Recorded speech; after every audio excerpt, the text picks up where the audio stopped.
우리 하나님의 말씀 보겠습니다. 히브리서 6장을 한번 펴보겠습니다. 히브리서 6장 1절부터 2절 말씀. 우리 한 몫으로 읽어보겠습니다.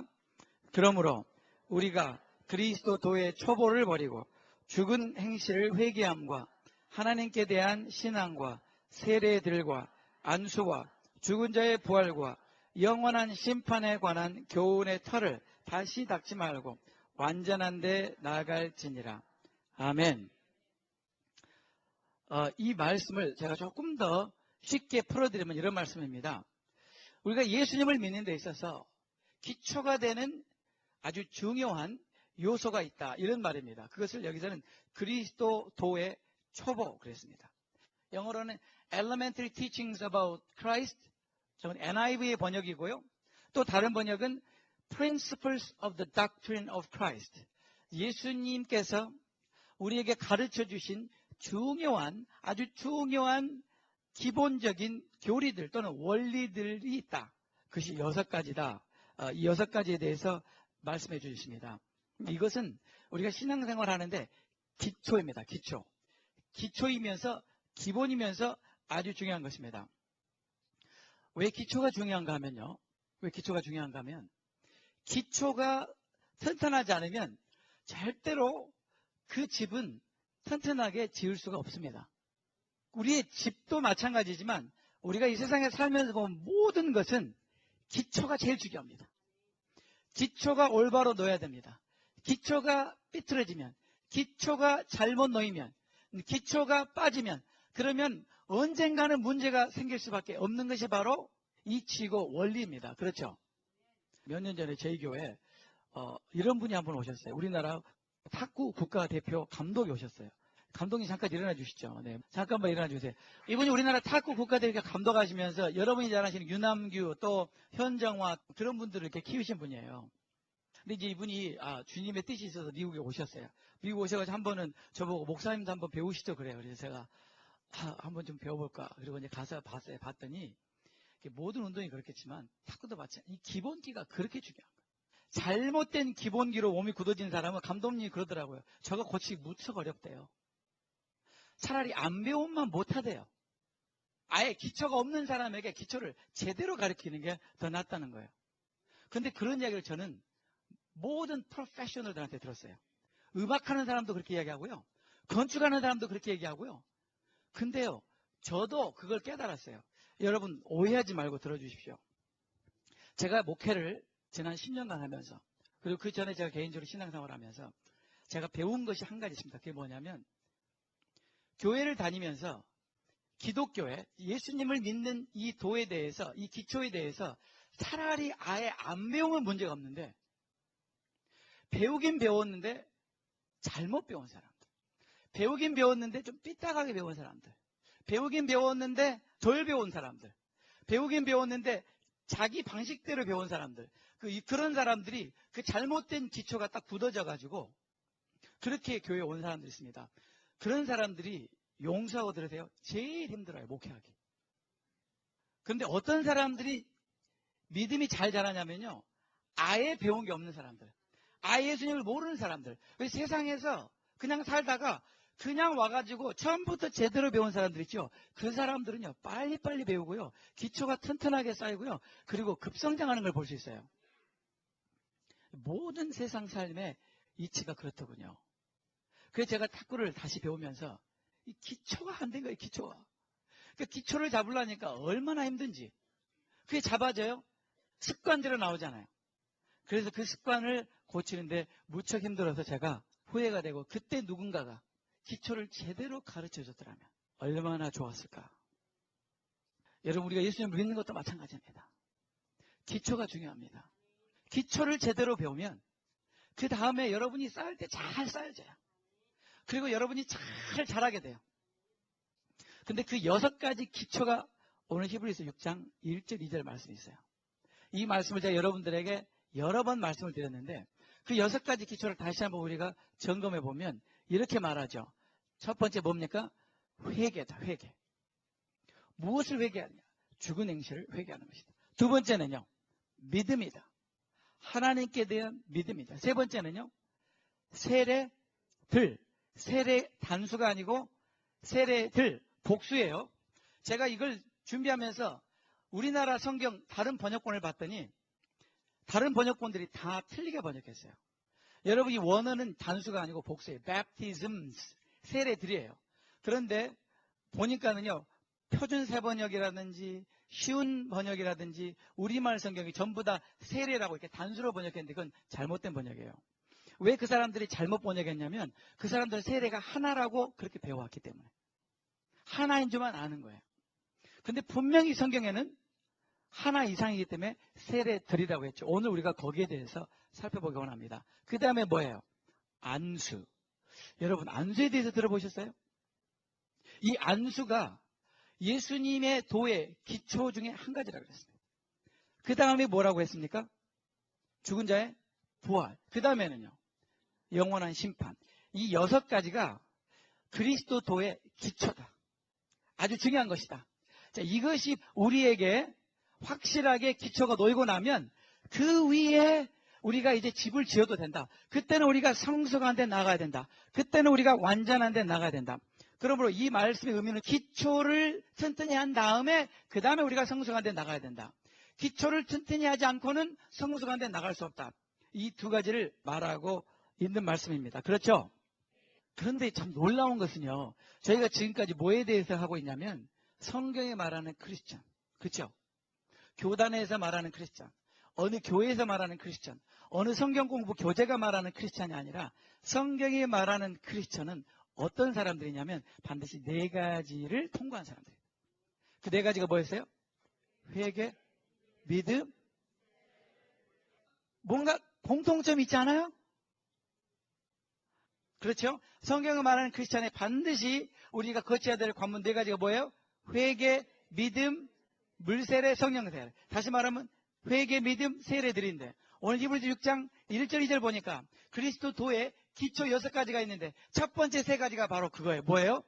회개, 믿음, 세례들. 그러면 이 세례들은 하나만을 말하는 것이 아니라 그 이상을 말하고 있다는 것을 성경이 말해주고 있습니다. 그렇죠? 그래서 오늘 그리고 다음 주 우리는 이 세례들에 대해서 살펴보려고 합니다. 성경이 말하는 크리스천 시리즈 오늘 7번째, 세례들. 여기서 말하는 세례들이란 무엇인가? 도대체 성경은 무엇을 말하고 있는가? 또 한 가지 제가 깨달은 거는요, 우리가 예수님을 믿고 교회를 다니면서 대충 흘려듣고 대충 이것일 것이라고 추측하고 넘어가는 것 중에서 우리가 굉장히 중요한 것을 미스하는 것 중에 하나가 또 이 세례들입니다. 오늘은 물세례에 대해서 먼저 말씀드리고 다음 주에 성령세례에 대해서 말씀드리도록 하겠습니다. 우리는 물세례가 무엇인지 다 잘 알고 있습니다.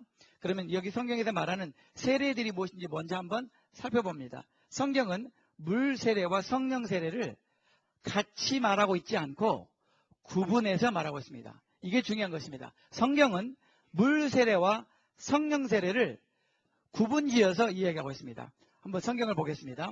누가복음 3장 16절. 요한이 이렇게 말합니다. 같이 봅니다. 요한이 모든 사람에게 대답하여 가로되 나는 물로 너희에게 세례를 주거니와. 무슨 세례예요? 물세례. 나보다 능력이 많으신 이가 오시나니. 그분이 어떤 분이에요? 예수님. 나는 그 신들매를 펄기도 감당치 못하겠노라. 그는 누구예요? 예수님은 성령과 불로 너희에게 세례를 주실 것이요. 무슨 세례예요? 성령 세례, 또 불세례. 그렇게 말할 수 있겠죠. 사도행전 1장 5절을 다 같이 봅니다. 예수님께서 말씀하셨습니다. 우리 다 같이 읽어봅니다. 요한은 물로 세례를 베풀었으나 너희는 몇 날이 못되어 성령으로 세례를 받으리라 하셨느니라. 아멘. 앞에는 무슨 세례예요? 뒤에는 네, 2개의 다른 사건이죠. 그 다음에 사도행전 11장 16절 이 말씀을 우리가 다 같이 봅니다. 이건 베드로가 한 말입니다. 내가 주의 말씀에 요한은 물로 세례 주었으나 너희는 성령으로 세례를 받으리라 하신 것이 생각났노라. 그러므로 물 세례와 성령 세례는 같은 것입니까? 다른 것입니까? 다른 것입니다. 물 세례와 성령 세례는 2개의 별다른 사건입니다. 그래서 우리가 성경이 말하는 세례들이란 물 세례와 성령 세례, 그것을 만약에 우리가 더 구분한다면 성령 세례는 성령 세례와 불 세례 이렇게 말할 수 있겠습니다. 그러면 성경에는 이거 외에 다른 세례는 없나요? 네, 알파를 하신 분은 아실 거예요. 또 있어요. 또 다른 세례가 성경에 있어요. 또 다른 세례가 있어요. 한번 볼까요? 네. 마가복음 10장 38절 말씀. 다 같이 읽어보겠습니다. 예수께서 가라사대 너희 구하는 것을 너희가 알지 못하는도다. 너희가 나의 마시는 잔을 마시며 나의 받는 세례를 받을 수 있느냐. 이 말씀에 예수님께서 이제 장차 예수님께서 붙잡히셔서 고난을 당하시고 십자가에 못 박혀 죽으시고 3일 만에 다시 살아나실 것을 예수님이 제자들에게 하셨어요. 그때 예수님의 가장 사랑하시는 세 제자 중에 두 제자인 야고보와 요한이 예수님께서 이제 죽으신다고 하니까 야고보와 요한이 기회는 이때다. 우리 주님이 돌아가시기 전에 내가 한 자리 맞춰놔야 되겠다라고 생각하고 예수님께서 뭐라고 그래요? 주님의 영광 중에 계실 때 저희 두 사람을 한 사람은 주님 우편에 한 사람은 주님 좌편에 앉게 해주세요 그랬어요. 자, 주님은 지금 곧 죽으실 거예요. 주님은 말할 수 없는 고통을 당하셔야 해요. 주님은 온 인류의 죄를 다 지시고 십자가에 죽으셔야 되는 그 상황에서 제자들에게 이제 내가 이렇게 죽게 됐다라고 말했을 때에 주님의 그 죽으심과 고통에 대해서 조금이라도 이해하고 함께 나누려고 하는 것이 아니라 그 틈에 그것도 가장 사랑했던 두 제자가 와서 하는 말이 주님 영광 중에 계실 때 꼭 두 자리를 우리를 위해서 맞춰주세요. 여러분 이런 야고보와 요한을 보신 주님의 마음이 어땠을까요? 그런데 주님께서 그들에게 하신 말씀이 이 말씀이에요. 너희들이 도대체 뭘 구하는지 알지도 못하고 구하는구나. 그러면서 하신 말씀이 이 말씀이에요. 너희가 나의 마시는 잔을 마시면 나의 받는 세례를 받을 수 있냐. 그럼 여기서 주님께서 마시는 잔이 뭐고 주님께서 받는 세례가 뭐예요? 그 뭐예요? 예수님의 고난과 십자가의 죽으심을 말하는 거죠. 그렇죠? 그것을 주님은 세례라고 표현하셨어요. 그 다음에 누가복음 12장 50절을 보면 다 같이 읽겠습니다. 나의 받을 세례가 있으니 그 이루기까지 나의 답답함이 어떠하겠느냐. 예수님은 장차 고난을 받으시고 십자가에 죽으실 것 그리고 장사 지낸 바 되실 것 그의 죽으심과 그분이 장사 지낸 바 되실 것을 세례라고 표현했습니다. 그러므로 성경은 적어도 몇 가지의 세례를 말하고 있어요. 세 가지의 세례를 말하고 있어요. 그러므로 히브리서 1장 2절을 세례 드리라고 해야 맞아요. 세례라고 해야 맞아요. 세례 드립니다. 그런데 오늘은 그 중에서 물세례에 대해서 말하기로 해요. 물세례. 네. 여러분 성경에 보시면요. 또 물세례가 두 종류가 있어요. 여러분들이 이걸 모르시면 항상 혼돈하세요. 여기선 이렇게 말하고 또 저기선 저렇게 말하는가. 언제나 성경을 전체로 봐야 됩니다. 성경을 부분적으로 보면 부분적인 것만 알고 그 부분적인 것 때문에 우리는 전체를 미스하게 돼요. 항상 성경을 전체로 볼 수 있어야만 합니다. 그러므로 오늘 우리가 물세례에 대해서 볼 텐데 성경은 물세례가 두 종류가 있다고 말합니다. 하나는 요한의 세례. 따라 대봅시다. 요한의 세례. 요한의 세례. 또 하나는요. 제자들의 세례. 제자들의 세례 또는 사도들, 예수님의 사도들과 그리고 사도들 이후에 물론 바울도 포함해서 제자들의 세례. 그럼 먼저 요한의 세례를 한번 보겠습니다. 요한의 세례가 어디서 출발했는가? 요한이 난데없이 어느 날 갑자기 나타나서 본인이 하고 싶어서 그냥 마음대로 세례를 줬는가? 그게 아니고 요한의 세례는 그 기원이 하나님께로부터 온 것입니다. 한번 보겠습니다. 요한복음 1장 33절 말씀 다 같이 읽어보겠습니다. 나도 그를 알지 못하였으나 나를 보내어 물로 세례를 주라 하신 그이가 나에게 말씀하시되 성령이 내려서 누구 위에든지 머무는 것을 보거든 그가 곧 성령으로 세례를 주는 이인 줄 알라 하셨기에. 여기 요한이 아주 분명하게 말합니다. 나는 예수님을 몰랐다는 거예요. 근데 나를 보내신 분이 계시다. 누가 세례요한을 보냈어요? 나를 보내요. 물로 세례를 주라고 하신 그분이 누구예요? 하나님이시죠. 그러므로 물 세례는 누구의 아이디어예요? 하나님의 아이디어예요. 하나님께서 제정하신 것이에요. 하나님께서 요한에게 가서 물로 세례를 주라고 하신 거예요. 아멘. 그러므로 물 세례는 좋은 거예요, 나쁜 거예요? 좋은 거예요. 물 세례는 누가 주신 거예요? 하나님이 주신 거예요. 그러면 이 물 세례의 목적이 무엇입니까? 이 요한의 세례의 목적이 무엇입니까? 왜 하나님은 요한에게 가서 물로 세례를 주라고 했냐고요? 그 이유를 마태복음 3장 11절에 보면 찾을 수 있습니다. 우리 마태복음 3장 11절 봅니다. 다 같이 읽겠습니다. 나는 너희로 회개케 하기 위하여 물로 세례를 주거니와. 근데 거기까지 다시 한번 읽어봅니다. 나는 너희로 회개케 하기 위하여 물로 세례를 주거니와. 요한이 물로 세례를 주는 이유가 뭐예요? 회개케 하기 위하여. 요한이 물로 세례를 주는 이유는 하나님께서 너는 가서 물로 세례를 주어라. 그런데 어떤 사람에게 물로 세례를 주었냐? 회개한 사람에게. 그러므로 너는 가서 회개를 외치고 회개케 함으로 말미암아 물로 세례를 주어라. 즉 요한의 세례는 회개케 하기 위한 세례다. 이렇게 말합니다.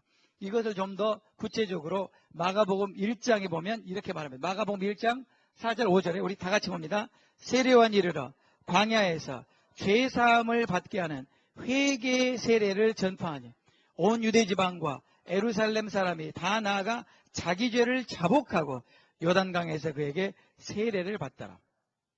요한의 세례를 이렇게 말했습니다.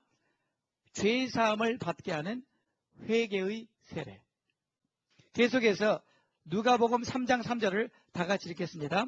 요한이 요단강 부근 각처에 와서 죄사함을 얻게 하는 회개의 세례를 전파하니. 자, 그러므로 요한의 세례를 한마디로 요약하면 무슨 세례예요? 회개의 세례. 그러면 왜 회개하라고 하셨을까요? 죄 사함을 얻기 위하여. 죄 용서함을 받기 위하여. 우리가 죄 용서함을 받는 유일한 길은 회개라는 거예요. 회개는 죄 사함을 얻게 하는 것이 바로 회개라는 거예요. 그러므로 요한이 물로 세례를 준 목적은 사람들로 하여금 회개해서 죄 사함을 얻게 하는 데 있다는 거예요. 그러므로 요한의 세례는 죄 사함을 얻게 하는 회개의 세례입니다. 그러면 회개하지 않은 사람은 요한의 세례를 받을 필요가 있어요, 없어요? 없어요. 오늘 성경에 보면 분명히 사람들이 요한에게 세례를 받기 위해서 요단강으로 다 왔어요. 왔을 때 세례 요한이 어떻게 했냐면 그 많은 사람들 앞에서 자기의 죄를 다 어떻게 해요? 고백하게 했어요. 거기에서 그들이 자기 죄를 다 고백했어요. 모든 사람들 앞에서 자기의 죄를 고백했어요. 그리고 물로 세례를 줌으로 말미암아 그들이 죄 사함을 얻었다는 것을 나타내 주었어요. 그것이 요한의 세례입니다. 그러면 요한의 세례는 어떤 역할을 한 것입니까? 그 다음에 보면 요한의 세례 역할은 요한의 그 뒤에 오실 분, 요한 이후에 오실 분의 길을 예비하는 것이다. 예수님께서 그렇게 말씀하십니다. 누가복음 7장 27절에 보면 기록된 바 보라 내가 내 사자를 내 앞에 보내느니 그가 내 앞에서 내 길을 예비하리라 한 그것이 바로 이 사람에 대한 말씀이라. 예수님께서 세례 요한을 말씀하시면서 하나님께서 사자를 보내서 예수님 앞에서 예수님의 길을 예비할 것이다 라고 말한 사람이 바로 세례 요한이다 그러는 거예요. 그러므로 세례 요한이 하는 일은 뭐예요? 예수님의 길을 예비하는 거예요. 여러분 예수님의 길을 예비하는 게 뭘까요? 예수님의 길을 준비하는 게 뭘까요? 그것은 여러분 간단합니다. 우리가 국가에 귀빈이 올 때, 국가의 어떤 수상이나 대통령이나 아주 귀한 분이 올 때 우리가 그분을 영접합니다. 어떻게 영접합니까? 길을 내잖아요. 길을 내죠. 아주 기분이 올 때는 뭐까지 깔아요? 양탄자까지 깔죠. 그래서 귀한 분이 양탄자 위로 걸으시도록. 그렇죠? 결혼식에서 제일 주인공이 누구예요? 그러므로 신부가 올 때는 뭘 깔아요? 네, 그걸 깔고 신부의 길을 예비하잖아요.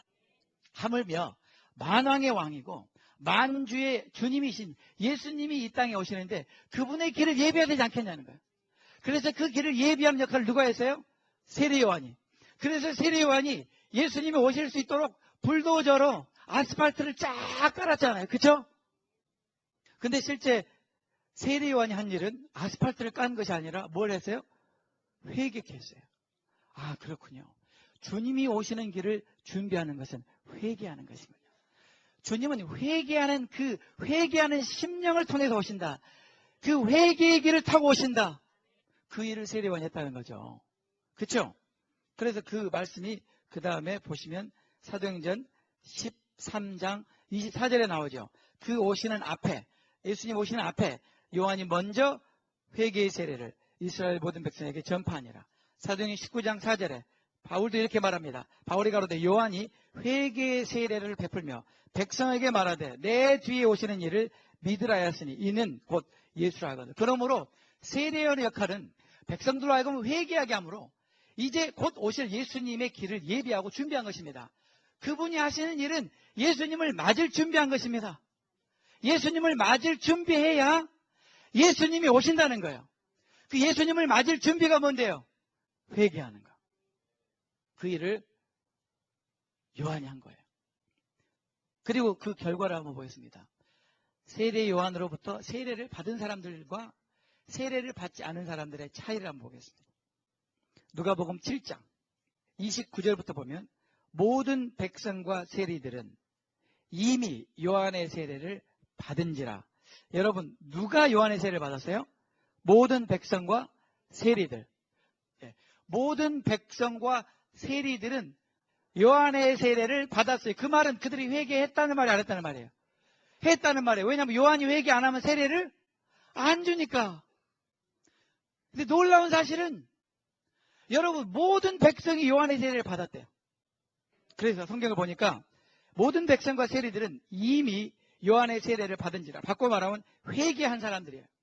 이 말씀을 듣고, 이 말씀은 예수님의 말씀이에요.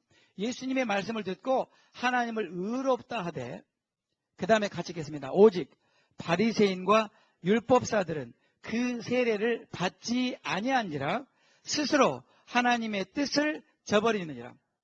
신기하죠? 모든 사람들은 뭘 받았어요? 그런데 안 받은 사람들이 두 부류가 있대요. 이 두 부류의 사람들은 세례 요한의 세례를 받지 않았어요. 누구예요? 바리새인들과 율법사들. 왜 그랬을까요? 왜 바리새인들과 율법사들은 요한의 세례를 받지 않았을까요? 요한이 세례할 때 뭐라고 했어요? 회개하라 그랬는데, 자, 바리새인들은 어떤 사람들이에요? 회개할 게 없는 사람들이라니까. 이 성경에 나오잖아요. 바리새인들이 뭐라고 기도해요? 주님, 나는 저 세리와 같지? 아니합니다. 나는요, 주님 말씀대로 이렇게 잘 살고 있습니다. 나는요, 율법대로 이렇게 잘 살고 있습니다. 주님, 저는 일주일에 금식도 2번 하고 11조를 일반 11조만 하는 것이 아니라 모든 소득의 11조를 다 하고 있고요. 주님, 나는 이렇게 기도를 열심히 하고 있고요. 주님, 나는 회개할 게 없습니다. 회개할 게 없다고 생각하는 사람들에게 회개하라 그러면 그 사람들 어떻게 해요? 내가 무슨 죄를 졌다고 나보고 회개하라. 그래서 그 사람들은 세례를 안 받았어요. 그런데 어떤 결과가 나왔어요? 세례를 안 받으니까 어떻게 결과가 나왔어요? 하나님의 뜻을 저버린 것이다. 그 사람들은 자기들 스스로는 하나님의 뜻대로 살고 있다고 생각했는데 예수님이 뭐라고 말씀하셨어요? 그들은 하나님의 뜻을 저버렸다. 여러분, 오늘날도 마찬가지입니다.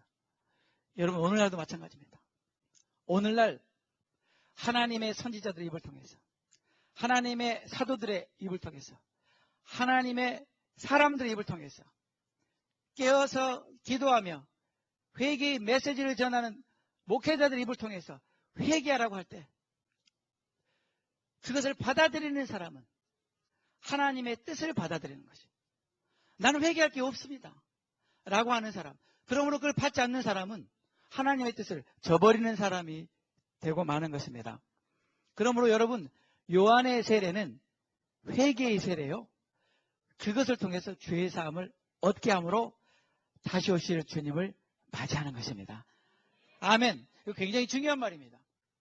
왜냐하면 2000년 전에 만왕의 왕이신 그분이 인류의 죄를 대신 짊어지시고 우리를 구원하시기 위해서 오실 때, 그때에 세례 요한을 통해서 그 길을 예비하신 것처럼 그분이 다시 오실 때 반드시 수많은 세례 요한들이 나와서 그 길을 예비할 것이기 때문이에요. 그들은 회개를 외칠 것이기 때문에, 그들은 주님 오시는 길을 준비하게 될 것이기 때문입니다. 그래서 우리는 이 말씀을 꼭 명심해야 됩니다. 아멘. 네, 물세례는 두 종류가 있는데, 하나는 요한의 세례가 있다. 요한의 세례는 어떤 세례예요? 회개의 세례예요. 요한의 세례의 목적은 회개하고 죄 사함을 얻는 것입니다. 그러면 우리가 또 다른 종류의 세례를 한번 살펴보겠습니다. 그게 뭐냐면 제자들의 세례 또는 사도들의 세례예요. 자, 제자들도 세례를 주었어요. 세례 요한도 세례를 주었는데 누구도 세례를 줬어요? 제자들도. 사도들도 세례를 줬어요. 왜 줬을까요? 세례 요한이 세례 주는 걸 보고 우리도 해야 되겠다라고 한 것이 아니고, 제자들의 세례를 준 이유는 예수님께서 명령하셨기 때문이에요. 마태복음 28장 19절 20절 우리 다 같이 읽어보겠습니다.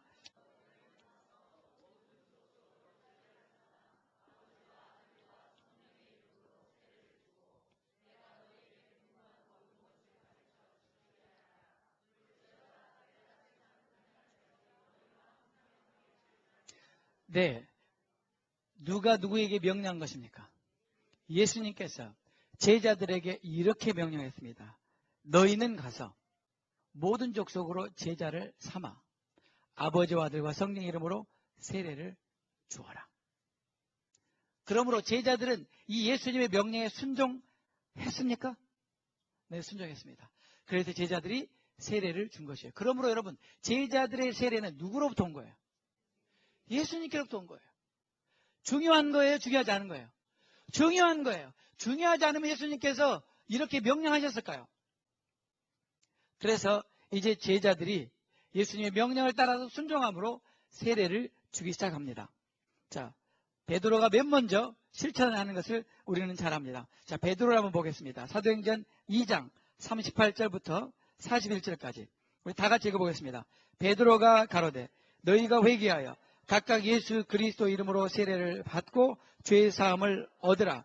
그리하면 성령을 선물로 받으리니, 또 여러 말로 확증하며 권하여 가로되 너희가 이 패역한 세대에서 구원을 받으라 하니, 그 말을 받는 사람들은 세례를 받음에 이날의 제자의 수가 3,000이나 더하더라. 아멘. 자, 이 말씀 속에 우리는 요한의 세례에서 말하는 회개가 들어있는 걸 볼 수 있습니다. 그렇죠? 죄의 사함이 들어있습니다. 그렇죠? 그런데 요한의 세례에 없는 게 있어요. 제자들의 세례는 요한의 세례에 없는 게 있는데, 그게 뭐냐면 성령을 선물로 받는 거예요. 그건 우리가 다음 주에 하겠습니다. 또 한 가지는 뭐냐면 너희가 이 패역한 세대에서 구원을 받으라. 제자들의 세례는 무엇이 예드가 됐어요? 구원이 예드가 됐어요. 뭐가 예드가 됐어요? 세례 요한의 세례는 구원이라는 단어가 없었습니다. 그런데 제자들의 세례는 뭐가 예드가 됐어요? 구원이 예드가 됐어요. 굉장히 중요한 것입니다. 왜 제자들의 세례는 구원이 예드가 됐을까요?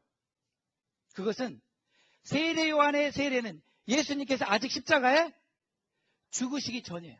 아직 죄의 문제를 해결하시기 전이에요. 그러나 이제 제자들이 이 명령을 받았을 때 예수님은 이미 십자가에 죽으셨고 부활하신 다음에 제자들에게 이제는, 주님이 이렇게 말씀하신 거예요. 이제는 내가 너희의 모든 죄의 문제를 해결하였으니 이제는 너에게 무엇이 예비됐어요? 구원이 예비됐다. 그러므로 제자들이 세례를 줄 때는 단순히 회개와 죄의 사함을 말할 뿐만 아니라 뭘 말해요? 구원을 말하게 됐다는 거예요. 그러므로 이 회개와 죄의 사함은 바로 구원을 얻는 과정이라고 말하는 것입니다. 아시겠죠? 그러면서 성경은 이렇게 말합니다. 그 말을 받는 사람, 그 말을 받아들이는 사람, 다시 말하면 그 말을 믿는 사람은 세례를 받았다. 그러므로 제자들의 세례는 누가 받아요? 이 구원의 메시지를 받는 사람, 그 메시지를 나의 것으로 수용하는 사람, 그 말씀을 믿는 사람이 세례를 받았습니다. 그러므로 세례를 누가 받아요? 복음의 말씀을 받는 사람이 세례를 받아요. 복음의 말씀을 믿는 사람이 세례를 받는 거예요. 바꿔 말하면 이 말씀을 받고 믿지 않고 세례를 받으면 그 세례에 아무런 의미가 없다는 것입니다. 그렇죠?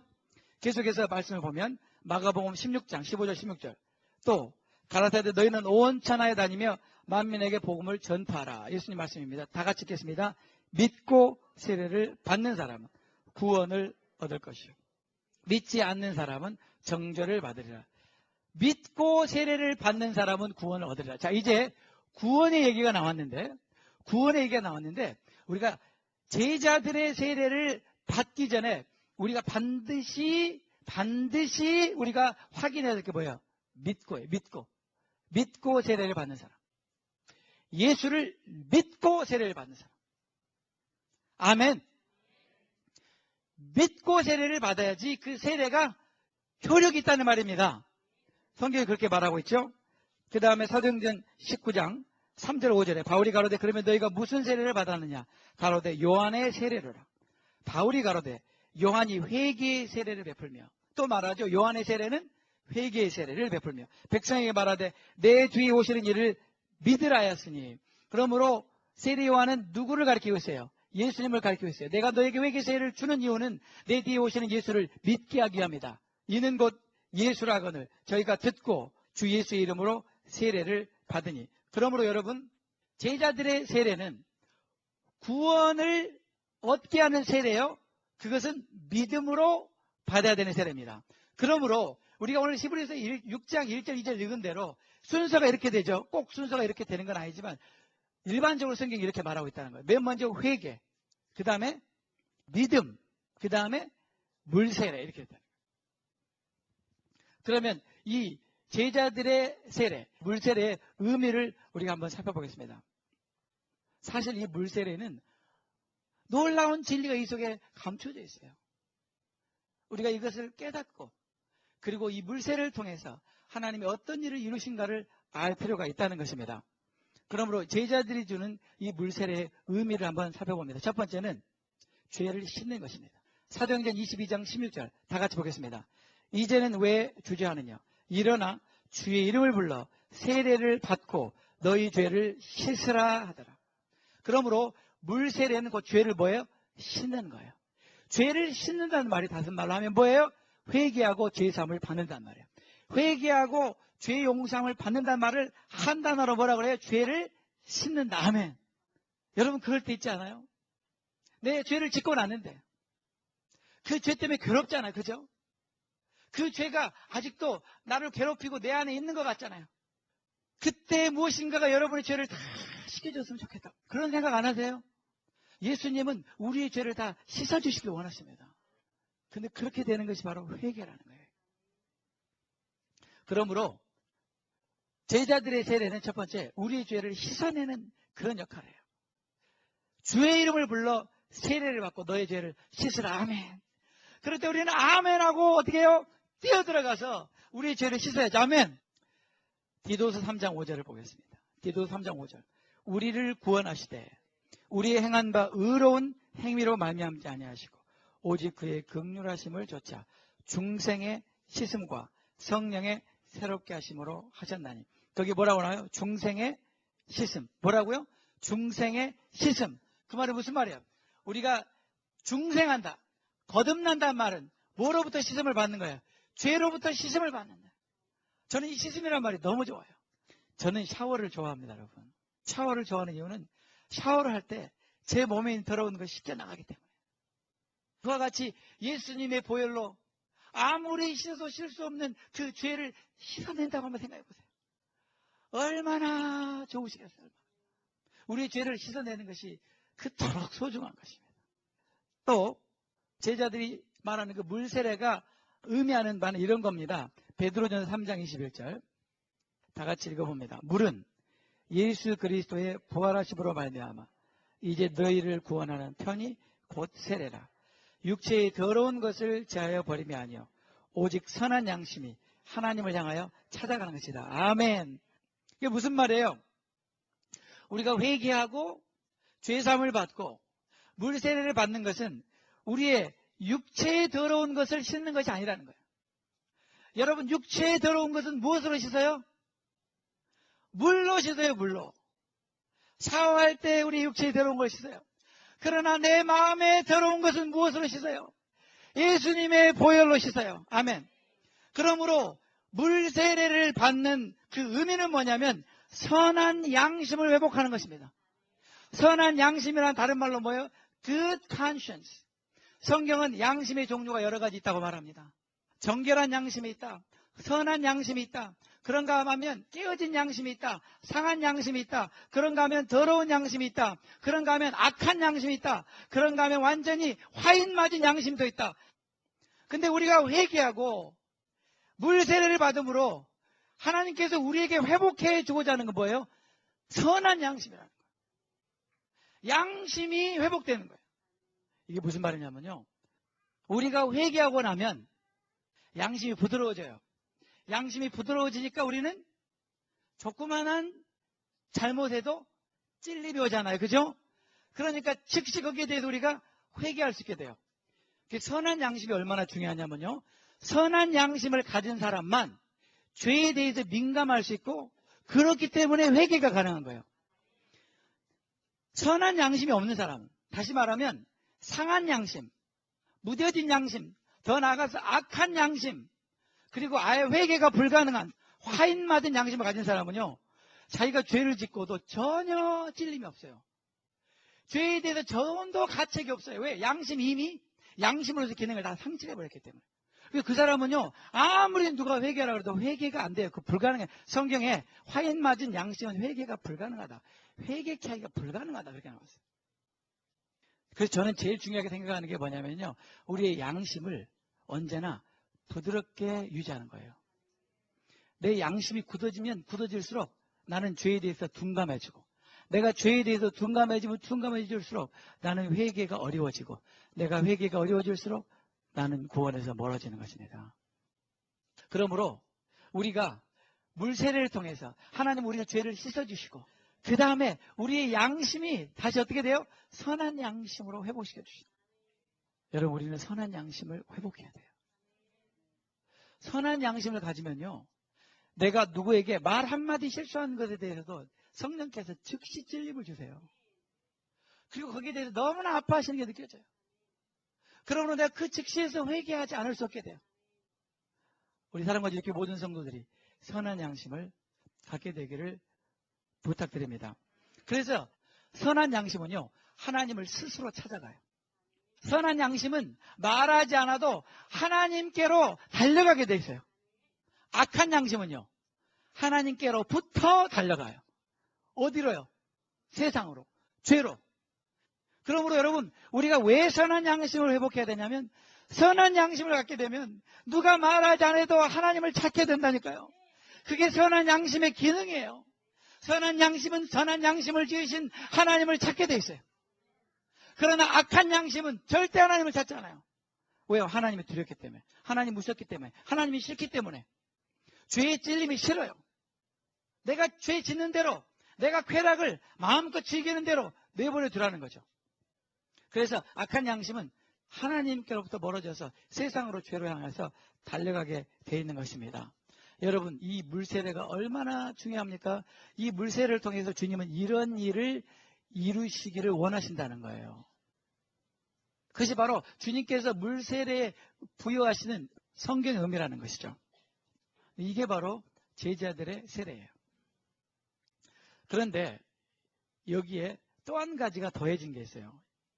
그게 뭐냐면 예수님께서 죽으시고 장사 지낸 바 됐다가 다시 부활하셨기 때문에, 다시 말해 예수님의 십자가 사건이 일어났기 때문에 또 한 가지 이 세례에 부과시킨 그 깊이를 더한 그런 의미가 있습니다. 그래서 우리가 찾아봅니다. 로마서 6장 3절 4절 말씀. 자, 여기에 굉장히 중요한 말씀입니다. 그게 뭐냐면 무릇 예수 그리스도와 합하여 세례를 받은 우리. 이 성경은 이미 우리가 예수님과 합하여 세례를 받았다, 이렇게 말하는 거예요. 근데 그 의미는 예수님의 죽으심과 합하여 세례를 받은 것이다. 또 그의 죽으심과 합하여 우리가 세례를 받음으로 그와 함께 장사 지낸 바 되었다. 그 이유는 우리가 그리스도께서 죽은 자 가운데 다시 살아나신 것 같이 우리도 새 생명 가운데 행하게 하려 합니다. 그러므로 이 성경 말씀 이런 말입니다. 예수님께서 받으신 세례 기억나세요? 아까 세례의 종류가 세 가지 중에서 세 번째 예수님이 받으신 세례, 죽음의 세례, 그리고 장사 지낸 바 된 것. 그 예수님께서 말씀하신 나의 받을 세례, 그 세례와 우리가 연합했다는 거예요. 성경은. 우리가 그분과 연합해서 그분의 세례를 우리가 받았다는 거예요. 그러므로 그분의 죽으심과 합하여 세례를 받은 우리는 그분의 죽으심뿐만 아니라 그분이 장사 지낸 바와 마찬가지로 우리도 장사 지낸 바 됐다. 그분이 다시 사신 것 같이 우리도 새 생명으로 살게 됐다. 성경은 이것이 이미 일어난 사건이다라고 말하는 거예요. 예수님이 받으신 세례는 곧 내가 함께 그분과 연합하여 받은 세례다. 이렇게 말하고 있습니다. 골로새 2장 12절 말씀도 너희가 세례로 그리스도와 함께 장사한 바 되고 또 죽은 자들 가운데서 그를 일으키신 하나님의 역사를 믿음으로 말미암아 그 안에서 함께 일으키심을 받았느니라. 아멘. 그러므로 성경은 이렇게 말합니다. 우리가 예수님과 함께 세례를 받음으로 우리가 그의 죽으심과 연합하였고 그분이 장사 지낸 바 된 것과 연합하였고 그분이 다시 살아나신 것과 함께 우리가 살아나게 됐다. 그러므로 이제 제자들이 주는 물세례는 바로 이런 의미가 새롭게 더 추가가 되고 깊어진 것입니다. 물세례는 우리가 옛 생명이 끝나는 것이요 새 생명이 시작하는 것입니다. 물세례는 옛 사람이 죽는 것이요 그리고 새 사람이 탄생하는 것입니다. 이것을 우리가 많은 사람들 앞에서 공적으로 나타내고 고백하고 증거하고 선포하는 것이 물세례예요. 그러므로 물세례는 단순히 의식이나 형식에 불과하지 않습니다. 물론 어떤 사람들에게는 그것이 의식에 불과할 수 있습니다. 어떤 사람들에게 그것이 형식에 불과할 수 있습니다. 그러나 어떤 사람들에게는 이것이 의식이 아니라 실제가 될 수 있어요. 어떤 사람들은 이것이 진짜로 하나님께서 말씀에 기록한 대로 그것이 그대로 이루어진 것을 컨펌하는 그런 새로운 역사가 될 수도 있어요. 그건 왜 그러냐면요, 여러분. 자연적인 것은, 내추럴한 것은, 스피리추얼한 것, 영적인 것을 전달하는 통로가 될 수가 있고, 또 자연적인 것은 영적인 것을 설명하는 수단이 될 수가 있고, 또 자연적인 것은 영적인 것을 나타내는 통로가 될 수가 있어요. 이게 무슨 말이냐면요. 여러분 한번 잘 들어보세요. 안수에 대해서 이야기해 보겠습니다. 안수. 안수는 손을 얹는 것입니다. 자, 잘 보세요. 안수, 손을 얹는 이 액션, 이 액트는 하나의 의식일 뿐입니다. 이거는 자연적인 행동입니다. 그렇죠? 이게 무슨 영적인 게 아니죠. 그렇죠? 제가 제 손을 아픈 사람에게 올리는 것은 전혀 영적인 행동이 아니고 이거는 지극히 내추럴, 자연적인 행동입니다. 그렇죠? 그런데 이 말씀에 내가 순종해서 나의 손을 믿는 자에게 올렸을 때 무슨 일이 일어나요? 하나님의 영적인 것이 흘러가는 거예요. 나의 손은 그 순간 하나님의 영적인 것이 흘러가는 통로가 되는 거예요. 그러므로 말미암아 나는 자연적인 행동을 했지만은 그걸 받아들인 사람에게는 하나님의 영적인 역사가 나타나는 거예요. 그러므로 이 자연적인 액션은 영적인 것을 흘려보내는 통로가 된 거예요. 아시겠죠? 구약성경에는요. 기름을 부으는 의식이 있습니다. 의식. 이걸 우리가 영어로는 리추얼이라고 그래요. 구약에서는 왕에게, 제사장에게, 선지자에게 하나님께서 기름을 붓습니다. 근데 그 기름을 머리 위에서부터 부어요. 그러면 기름이 머리 위에서 이렇게 흘러내려요. 이렇게. 흘러내려서 아래로 쭉 흘러내리면서 수염도 적시고 옷도 적시고 발까지 기름 흘러내려갑니다. 기름을 자에다가 가득 채워가지고 정말 들어붓는 거예요. 자, 그런데 그것은 영적인 거예요? 아니면은 자연적인 행위예요? 그 자연적인 행위예요. 네. 기름도 내추럴한 거예요. 자연적인 거예요. 그런데 그 기름을 부을 때 무슨 일이 일어나요? 하나님이 기름을 부으시는 거예요. 하나님의 성령의 기름을 부으시는 거예요. 이것은 내추럴한 액션인데 이 내추럴한 액션을 통해서 하나님이 스피리추얼한 역사를 이루신단 말이에요. 그러므로 우리는 이 내추럴한 것과 스피리추얼한 것을 분리하면 안 돼요. 하나님은 내추럴한 것을 사용하셔서 스피리추얼한 것을 우리에게 공급하십니다. 우리의 몸도 마찬가지예요, 여러분. 우리의 몸은 육신입니다. 이건 내추럴한 것입니다. 그렇죠? 근데 우리 몸 안에 무엇을 담으셨어요? 하나님의 영이신 성령을 담으셨어요. 그렇죠? 만약에 이 육신이 없다면 담을 수 없어요. 못 담아요. 그러므로 우리의 육신이 있어야 성령을 우리에게 담을 수 있는 것입니다. 그러므로 이것은 내추럴한 것입니다. 그렇지만 스피리추얼한 것입니다. 그렇죠? 그래서 여러분 구약 성경과 신약 성경을 보면 이 자연적인 것과 영적인 것이 분리된 것이 아니라 언제나 같이 일어나는 것을 볼 수가 있어요. 자, 우리가 세례에 대해서 한번 살펴보겠습니다. 물세례. 물세례는 내추럴한 거예요. 자연적인 거예요. 그렇죠? 헬라어로 물속에 잠근다 그 말입니다. 임멀스 한다. 완전히 잠기게 한다 그 말이에요. 그 뜻을 좀 더 구체적으로 설명하면 이런 뜻이 있어요. 배가 가라앉는다. 배가 가라앉으면 물속에 완전히 잠기게 되죠. 와인이 들어있는 그 보울에다가 우리가 술잔을 완전히 집어넣는다. 딥한다. 담근다. 그런 뜻이 있고요. 그 다음에는 우리가 염색할 때 천을 그 염색하는 그 액체에다가 완전히 담근다. 그런 뜻이 있어요. 그런데요, 이것보다 더 정확한 뜻이 있습니다. 우리 한국 사람들만 이해할 수 있는 뜻이 있는데 그게 뭐냐면 세례를 받는다는 뜻은요. 여러분 고기를 재다. 고기를 잴 때 어떻게 하세요? 양념에다가 담그죠. 완전히 잠기게 하죠. 그것이 가장 가까운 뜻이라고 할 수 있어요. 그러니까 우리가 세례를 받는다는 말은 우리가 물속에 완전히 잠긴다는 뜻이에요. 그래서 우리말 번역이 사실은 침례가 더 정확한 겁니다. 세례는 머리에 물을 뿌린다는 것이고 침례는 완전히 잠근다는 것이에요.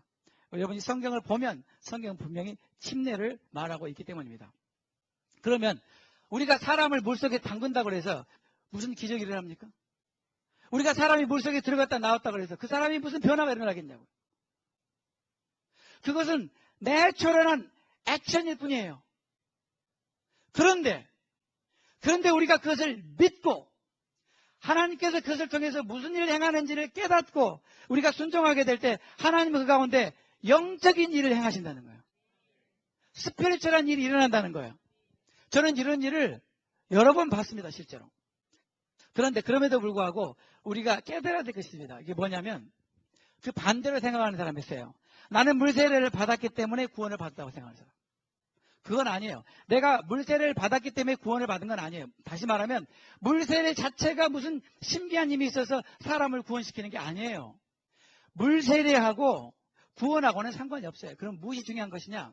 이미 내 안에 일어난 일.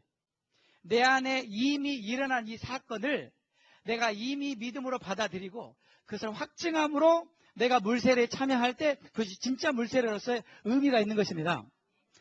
우리는 구원은 오직 예수 그리스도를 받아들이고 그분을 내 삶의 주인으로 구원자로 믿음으로 구원을 얻습니다. 그렇죠? 물세례가 나를 구원하는 건 절대로 아니에요. 그러나 이런 믿음이 있는 사람이 이런 믿음을 가지고 이 물세례를 받게 될 때 하나님은 거기에 영적인 일을 행하신다는 거예요. 그러므로 실제로 물세례가 의미하는 바 정결하게 하는 역사, 죄사함을 받는 역사, 우리 양심이 새로워지는 역사는 어디에 일어나요? 내 안에서 일어나요. 내 안에서. 그러나 내 안에서 이 일어난 일을 내가 공개적으로 인정하고 그리고 그것을 많은 사람들 앞에서 공포하는 것이 물세례예요. 여러분 저는 실제로요.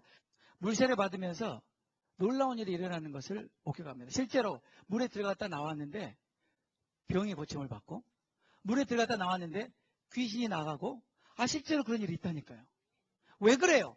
그것은 그 사람 안에 이미 믿음으로 그런 역사가 일어났는데 그것을 받아들이고 물세례를 받기 때문에 하나님은 거기에 영적인 역사를 더하신 거예요.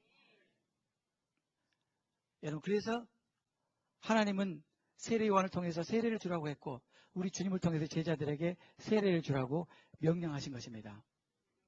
그러므로 여러분 여기서 중요한 것은요. 리추얼과 리얼리티예요. 물세례 그 자체는 리추얼한 거예요. 의식일 뿐이에요. 그러나 그 의식에서 진짜 중요한 것은 리얼리티, 실제 역사죠. 그렇죠? 그러므로 제가 오늘 여러분들에게 다시 한번 정리를 해드리겠습니다. 물세례가 의미하는 거, 첫 번째는 하나님께서 우리 마음 안에 이미 이루신 줄, 그것이 뭐예요? 우리를 정결하게 하시고 죄사함을 얻게 하시고 중생하게 하신 줄, 그것을 겉으로 어떻게 해요? 증거하는, 겉으로 나타내는 방법입니다. 그것이 물세례의 의미입니다. 두 번째는 물세례는 우리가 회개하고 예수 그리스도를 나의 주와 구원자로 믿는 것을 공식적으로 선포하는 것입니다. 그래서 여러분 신약성경에 보면요. 세례를 받을 때 사람들이 주의 이름을 불러 세례를 받습니다. 이게 무슨 말이냐면 예수님이 나의 주인입니다 라고 많은 사람들 앞에서 인정하고 선포하고 세례를 받았다는 거예요. 여러분 한번 상상해 보세요. 많은 사람들이 보고 있어요. 천사들도 보고 있어요. 귀신들도 보고 있어요. 마귀도 보고 있어요. 다 보고 있는 가운데 내가 뭐라고 선포해요? 나의 주인은 예수님이시다. 예수가 나의 주인이다. 나는 이제 더 이상 세상을 섬기고 죄를 섬기고 마귀를 섬기며 사는 것이 아니라 나는 예수를 주로 섬기고 살겠다고 선포하는 거예요. 그리고 그 확증으로 세례를 받는 거예요. 얼마나 멋있어요, 여러분? 또 결국 내가 세례를 통해서 이미 성경은 그것을 기록하고 있지만 다시 한번 내가 고백하는 거예요. 내가 예수 그리스도와 함께 십자가에 못 박혀 죽었습니다. 그분의 죽음이 나의 죽음입니다. 그분의 장사가 나의 장사입니다. 그분이 사실 때 나도 새롭게 살아났습니다. 그러므로 나는 더 이상 옛사람이 아닙니다. 나는 새 사람입니다. 나는 더 이상 옛 생명으로 살지 않습니다. 새 생명으로 삽니다. 라고 하는 것을 여러분 자신에게 확인시키는 그런 의미가 있는 것입니다. 성경이 말하는 크리스천 시리즈 7번째, 세례들 가운데 오늘 뭐 해드렸습니까? 물세례. 이제 우리 사랑과 진리교회 모든 성도들은 적어도 물세례만큼은 확실히 알아야 되겠습니다. 우리 시간 다 같이 일어나서 우리가 하나님을 찬양하고 오늘 예배를 마치도록 하겠습니다.